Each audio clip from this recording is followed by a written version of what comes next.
Yay! Welcome back, everybody. 18 months, first in-person meeting.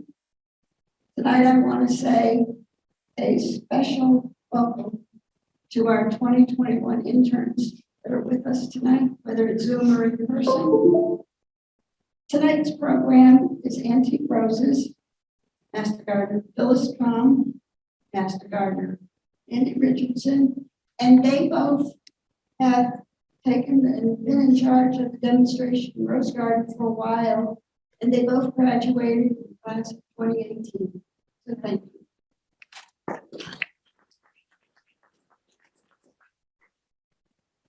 I'm Mandy, and I'm second chair, and we've been doing it for about a year. I'm here to cover.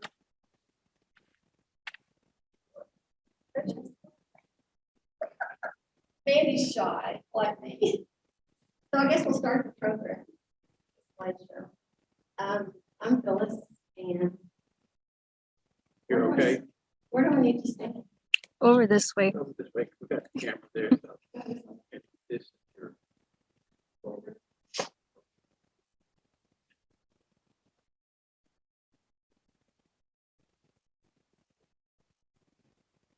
This one.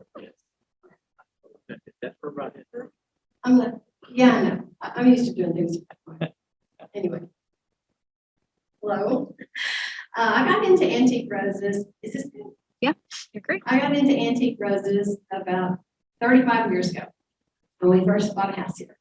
And my very first rose was the one on the far right. It's called Old Blush. That's not the rose I had. It's the one I have now. And I call it my gateway rose because that's the rose that got me addicted to antique roses. So ever since then, I've just been doing cottage gardening with old roses. Keep going. Okay, what is an old rose? An old rose is any rose that's officially bred before 1867. But any rose that's like 75 years old is considered an old rose. Wait, sorry, this is. Okay, why old roses? Number one is the scent. They have an amazing fragrance. And their charm, the beauty, the pastel colors. They're very hardy. They're valuable landscape plants. A lot of them have rose hips. A lot of them will keep their foliage year round. They're great specimen plants in your landscape. And they're very disease resistant. I don't think I've ever had to prune. I mean, I've never had to spray or treat any of my roses with insecticides. Usually they have mild infestations and I can just control it by clipping off the buds that have roots or something. They're very, very tough. The landscape uses support. If you have supporting structures, they're great for espaliers or pergolas or arbors. And then some of them are good for sprawling and over banks and borders and stuff. And then you have mixed borders. They're good with a lot of perennials, the old blocks and pentamenn, especially like in a cottage garden. And then hedges. And there are a lot of them that are, well, a few of them that are thornless. That Marie Pavier is the thornless one. And as far as a climber goes, there's the Zephyrine Druin that's thornless. And there's also a Miss Dudley Cross that's completely thornless. And they're really good for around close to walkways or where you have kids or grandkids. And oh, I didn't mean to do that, sorry. And then specimens, Marie Pavier, and I have to mention that Cramoisi. Alice is here. Alice, don't laugh if I mispronounce something. Cramoisi Superior. That's my favorite. It's a beautiful rose. It blooms all summer. Little red roses, they smell so good. And then container gardening, you have to watch it in container though, because they're susceptible. They're more susceptible to the cold and heat, but there are a lot of them that do good in containers. Rose culture. The most important thing about a rose is the site. It's got to have a lot of sun, 6 to 8 hours, and especially morning sun. if you can put it so where it's eastern exposure, that keeps it from getting the black spot and getting fungal diseases, and because it dries the foliage out early in the morning. That's the number one thing, and you want good air circulation. You don't want to crowd it. They like a lot of room around them. And good drainage. And the soil, they're not picky about soil at all. Clay is preferable. And then you can always incorporate compost or organic matter into the soil.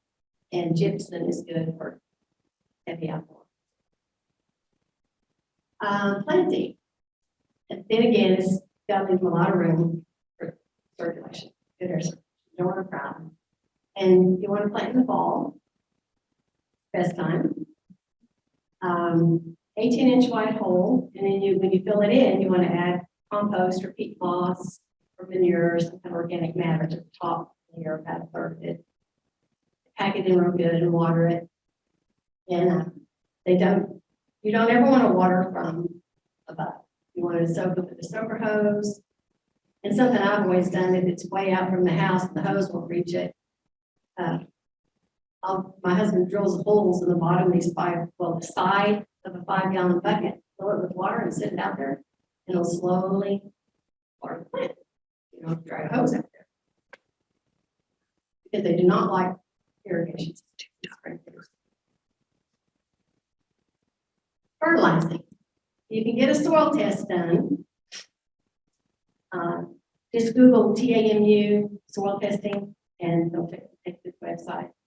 So you'll know if you're deficient in anything in your soil, any mineral that you're really deficient on. Otherwise, they do pretty good with just general organic fertilizers. And mine are all ever blending. So I mainly just do them after I prune them in the winter, in February, March, and then like in the middle of summer where they start to fall, flush, I'll fertilize again. Or pretty much I just use compost. I'll just put a layer of compost over it. Composting mulch. But any organic roast food is good. Watering. Okay, most of them don't need supplemental water. I never water mine that are established. But of course, they'll benefit from water, especially if they're new until they get established. And then you want to use drip irrigation or a soaker hose. You don't want to get the foliage wet because that causes the fungus. And mulching is always good to maintain the soil temperature. Keep it wet longer. And insects and diseases. Most of them are highly disease resistant, and some aren't, but they're all pretty. You can always use insecticidal soaps if you have an insect problem. And the main thing on my roses in the demo garden is the black spot, and I think that's it's a fungal disease, and it's got to pick the bottom picture. It's a black spot with yellow halos. But if they're getting good morning sun and it dries them out, and you're not watering from above, you probably won't ever see that. But it's just a fungicide that you can apply. And powdery mildew, the same thing. I've never had that on my roses, but then again, if they're crowded and they don't get really good air circulation, they have a tendency to get that. But any fungicide would work for that also. Pruning. You never really need to prune heavy pruning on roses, old roses. Of course, anytime you have a dead cane or a diseased cane, it's always good to prune that out right away. You don't have to wait until February or March. Otherwise, you want to do it February or March, and never prune more than a third of the rose bush.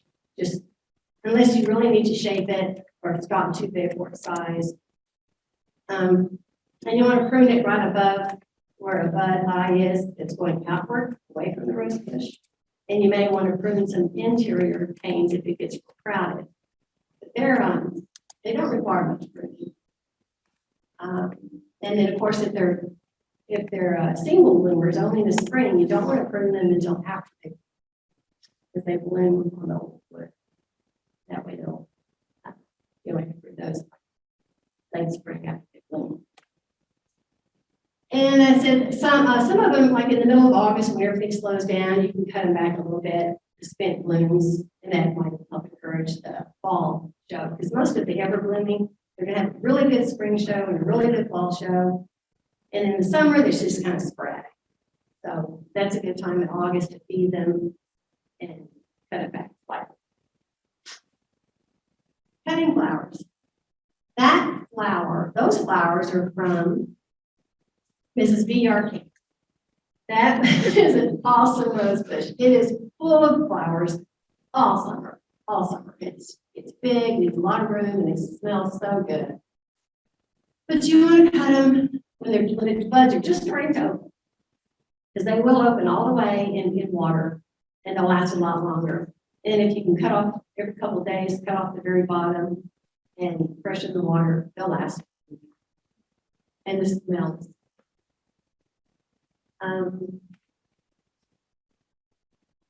Propagation. Now the propagation I have here is from Dr. William Welch. He's a horticulturalist. And you know all about him at A&M. And this is his method of propagating directly into the soil. And I don't do it this way, but this is what he recommends.